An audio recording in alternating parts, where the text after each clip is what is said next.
Olá pessoal, bem-vindos ao canal Paideia e hoje a gente vai fazer uma homenagem ao grande Raul Seixas, o maior roqueiro da história do rock nacional. Então, tá fazendo hoje 30 anos da morte do nosso querido Raul Seixas. Eu e o William aqui somos fãs do cara e o canal Paideia tentou contribuir da forma que a gente consegue, que é falando de ciências, né, William? A gente vai falar aqui de algumas coisas interessantes que cercam tanto a morte do Raul quanto o período que ele viveu, né, William? Pois é, Sandro. A gente vai relembrar esse ícone do rock nacional de algumas formas, né? Tanto histórica quanto científica. E também, né, relembrar um pouco do que causou a morte do Raul, né? Cabe lembrar que só para começar antes do vídeo a gente botou esses óculos escuros para justamente relembrar o nosso ícone do rock, que tinha uma música muito bacana, que era Quem Não Tem Colírio Usa Óculos Escuros. Exatamente, né? hoje a gente tá sem colírio e a gente resolveu usar óculos escuros. Isso aí, beleza. Mas vamos relembrar então o momento, né? O momento não, né? O que causou a morte do Raul Seixas, que foi basicamente uma pancreatite aguda, né? A gente sabia que ele abusava muito do álcool, muito do cigarro, de drogas, entre outros drogas em si, Muitos né? anos de Muitos abusos, anos de né? abuso. Então isso acaba danificando o teu organismo, obviamente, porque são substâncias químicas que tu está colocando para dentro do seu corpo e que o teu corpo de alguma forma tem que responder, né? E a causa da morte foi pancreatite aguda e parada cardíaca, né? O que é essa pancreatite aguda? Ela afeta, obviamente, o pâncreas, que é um órgão relativamente grande, né? Tem seus 15 centímetros, mas ele é um órgão tanto que produz enzimas digestivas, que é o suco pancreático, tanto hormônios bem conhecidos, que é a insulina e o glucagon, né? E o Raul Seixas, ele era uma pessoa que tinha problemas De diabetes. diabetes, né? Ele Diabético, tinha diabetes, ele era diabético. Então, quando tu é diabético, se tu não consegue produzir a insulina e o glucagon de forma correta, se tu não consegue regular a tua glicose sanguínea de forma correta, tu precisa de remédios. Então ele acabou também esquecendo de tomar seus remédios uma noite anterior e isso também foi um fator determinante. O que faz? A insulina, ela é depositada na corrente sanguínea, porque é uma glândula também endócrina, né? Ou seja, ela bota os hormônios para a corrente sanguínea para diminuir o teu nível de glicose. Aí esse seria o fator principal, né? E se tu vai fazer algum exercício, por exemplo, o Raul Seixas que ia tocar num show e precisava de uma demanda de energia, pós jejum ou no momento de jejum, aliás, ele lançava glucagon para sua corrente sanguínea para elevar um pouco da glicose da corrente sanguínea para ter energia e tal. Então, associado a essas coisas, ao alcoolismo, às drogas, entre outras coisas, ele acabou não tendo a sua insulina, a sua produção de hormônios e enzimáticas também digestivas produzidas de forma correta e acabou culminando na morte dele, né? Ele faz agora exatamente 30 anos aqui dia 21 de agosto, né? Exatamente, 30 anos, William. Como é que eu vou contribuir com isso, né? Há 30 anos atrás, exatamente no ano da morte do Raul, o Brasil vivia um momento muito importante, William. E um momento bastante interessante, até por conta de algumas pegadinhas que pode cair no Enem. Boa. Então a gente pode pensar o seguinte: 1989 a gente está vivendo um processo de redemocratização. É o final da ditadura e o início do processo democrático. Só que a gente costuma entender, a ditadura durou 21 anos. O cara pega lá 64, 85, é isso mesmo. Só que tem umas questões ali que podem ser pegadinha no Enem. Por exemplo, é verdade, 64 teve o golpe e em 85 o primeiro presidente civil, Tancredo Neves, acaba morrendo. Então a gente pode falar até da morte do Tancredo também, em 85. E o Sarney seria o vice dele, o primeiro presidente civil depois de tantos anos com governos militares. Mas será que a ditadura acabou mesmo em 85? Nesse sentido do presidente civil, sim. Mas a gente tem que entender que a Constituição Federal, ela levou um tempo, ela só saiu em 1988, William. Em um país democrático é necessário que tenha uma Constituição, que aliás é a Constituição que a gente tem até hoje. Então ali uma pegadinha, a ditadura terminou em 85, mas a Constituição saiu em 88. E mais, o Tancredo e o Sarney, que era o seu vice, eles não foram eleitos diretamente, eles foram eleitos lá no colégio eleitoral, ou seja, no Congresso Nacional, e assumiram, portanto, de forma indireta, uma eleição indireta, então que era muito característico na ditadura. O primeiro presidente eleito de forma direta mesmo foi exatamente no mesmo ano da morte do nosso querido Raul Seixas. Aliás, as eleições ocorreram ali um pouco depois da morte do Raulzito. Então, em 89, a gente tem a primeira eleição direta depois de muitos anos de ditadura no Brasil, né? Então a gente chegou aí a quase 30 anos sem poder eleger um presidente diretamente, e o ano de 89 ele é importante por isso. E a gente resolveu fazer essa homenagem, dando essas dicas do Enem, para você pegar aquele processo de redemocratização, que ele é bem conturbado, ele começa lá com as diretas já, em 84, passando pela eleição do Tancredo, Constituição e finalmente eleições onde o Fernando Collor acabou se elegendo.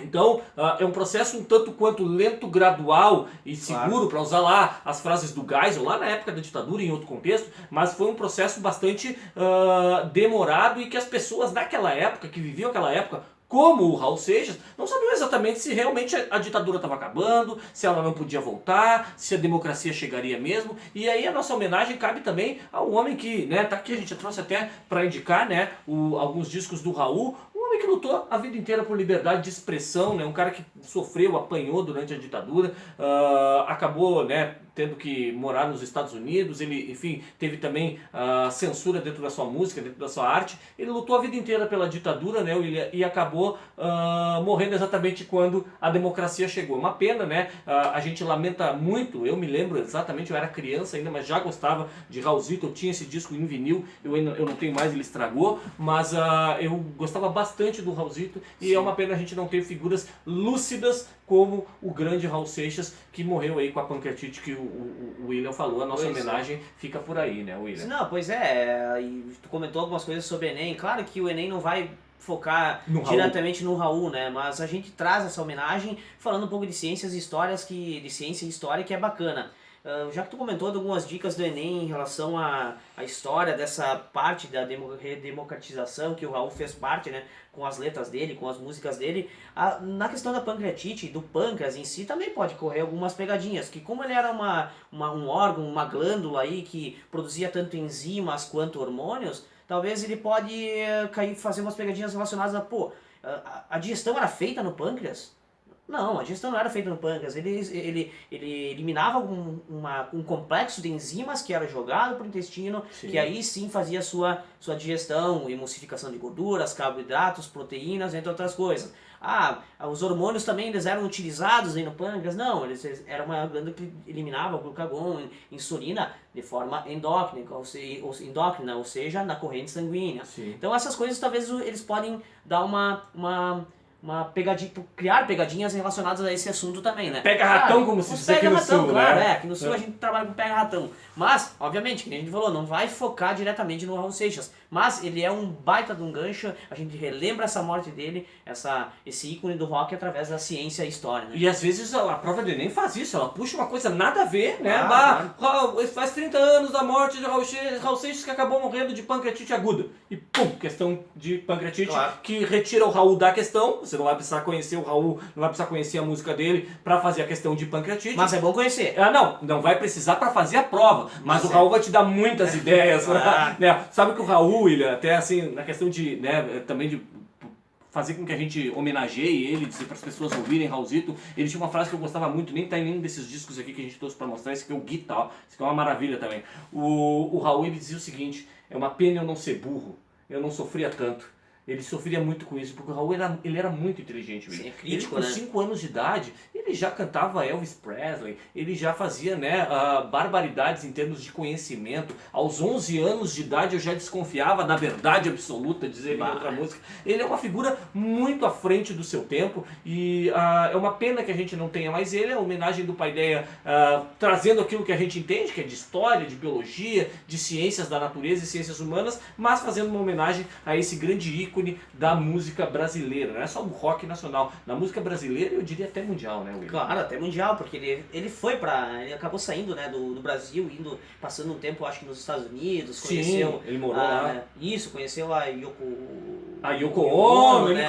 Ele era meio metido, até o John Lennon que conheceu, então... O Raul Seixas, ele tinha cantava, tinha músicas em inglês também, né? Ele compunha em inglês, tu sabia? Algumas músicas ele compunha em inglês e depois vertia pro português. Ele fazia... Uma vez eu vi uma entrevista do Caetano dizendo o seguinte: o Raul, ele tava tão doido que ele tava conversando contigo e daqui a pouco ele começava a conversar contigo em inglês e não se dava conta que ele tava falando em inglês. Do nada. Então, do nada, assim, porque ele tinha... o Raul, vamos combinar, ele era alcoólatra, né? Sim, sim.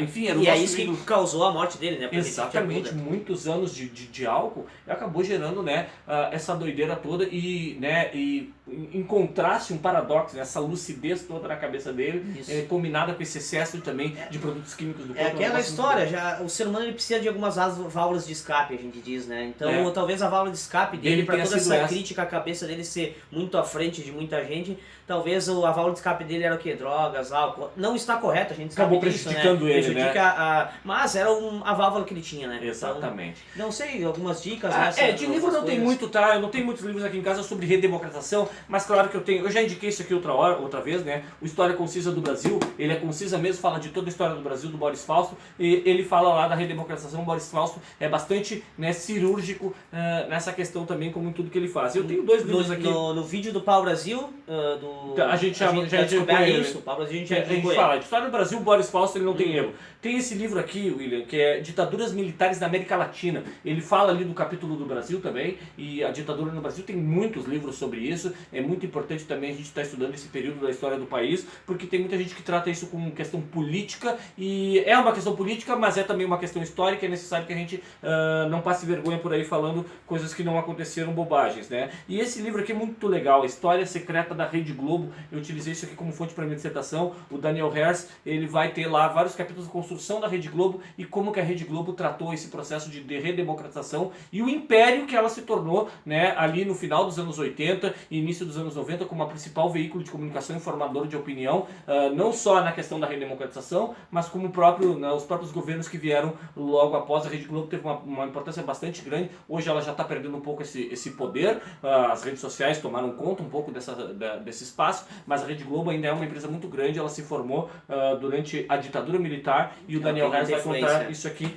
de forma bastante inteligente. De livros, eu acho que eu, por coincidência, eu tenho um livro do Raul, que é o Baú do Raul, né? Do Raul. Só que eu acabei não trazendo, porque a gente tá aqui numa biblioteca do Sandro, né? Já dando a dica de onde a gente se encontra, né? Onde a gente se encontra aqui em casa. Mas eu tenho esse livro, que é o Baú do Raul, que ele tinha também os discos, né? Tinha CDs, era um baú, literalmente, né? Como não saía muito, até pelo alto custo, né? Sim. Então eles foram fragmentando essas relíquias, digamos assim, e vendendo separado. Eu acabei comprando esse livro, que a gente vai colocar aqui assim, dá pra vocês terem uma ideia. E nesse livro ele é muito interessante, porque ele mostra a primeira identidade do Raul, se eu não me engano tem a primeira identidade, tem a carteira de músico dele, essas coisas, fotos, curiosidades, o problema com ele em relação ao álcool, ao cigarro, a drogas, entre outras coisas, músicas, como surgiu, alguns documentos relacionados às primeiras músicas, os esboços. Então esse livro é muito interessante, sim, vale a pena comprar ele e dar uma lida nele, que é a nossa dica interessante. Última dica então, último disco do Raulzito, ele lançado em 89, exatamente o ano que ele morreu, com o Marcelo Nova, Panela do Diabo. Marcelo Nova foi muito importante para esse final da vida do Raul, porque ele ajudou o Raul. Talvez o Raul tivesse ido embora antes, não fosse a ajuda do Marcelo, de botar ele dentro de um estúdio e botar ele em cima de um palco. Então a gente tem as últimas imagens do Raul e o último disco do Raul. A gente fica com essa homenagem e também tá um bom estudo para todo o pessoal. Curte o nosso canal, divulga para os amigos. A gente está precisando bastante da ajuda de vocês. A gente está gostando muito desse up que está dando, né? E essas inscrições elas vão fazer com que a gente tenha mais ânimo para fazer cada vez mais dicas para vocês. Tá? Vem aí o Enem, a gente vai entrar de cabeça nisso, né, William? Não, importante que tu tocou no assunto do canal, porque vocês viram que os vídeos são espontâneos, são divertidos, ou de alguma forma a gente sempre dá dicas. Hoje a gente fez a gente entrelaçou diversas coisas, cultura, Raul Seixas, história, pancreatite, ciência. É tão bacana fazer isso. Pode até ficar um pouco confuso, mas vocês conseguem entender sim a lógica. Então essa é a ideia do canal, é um diálogo. A gente não combina muito as coisas. A gente faz isso sem estar a câmera ligada. A gente conversa assim na sala dos professores. Exatamente. É o que a gente gosta, porque a gente tem professor. A gente é espontâneo. Então curtam o canal, compartilhem novamente e se inscrevam, acionem o sininho, né? Acionem o sininho. E a ideia da Paideia. É isso aí, William. Pode crer, abraço.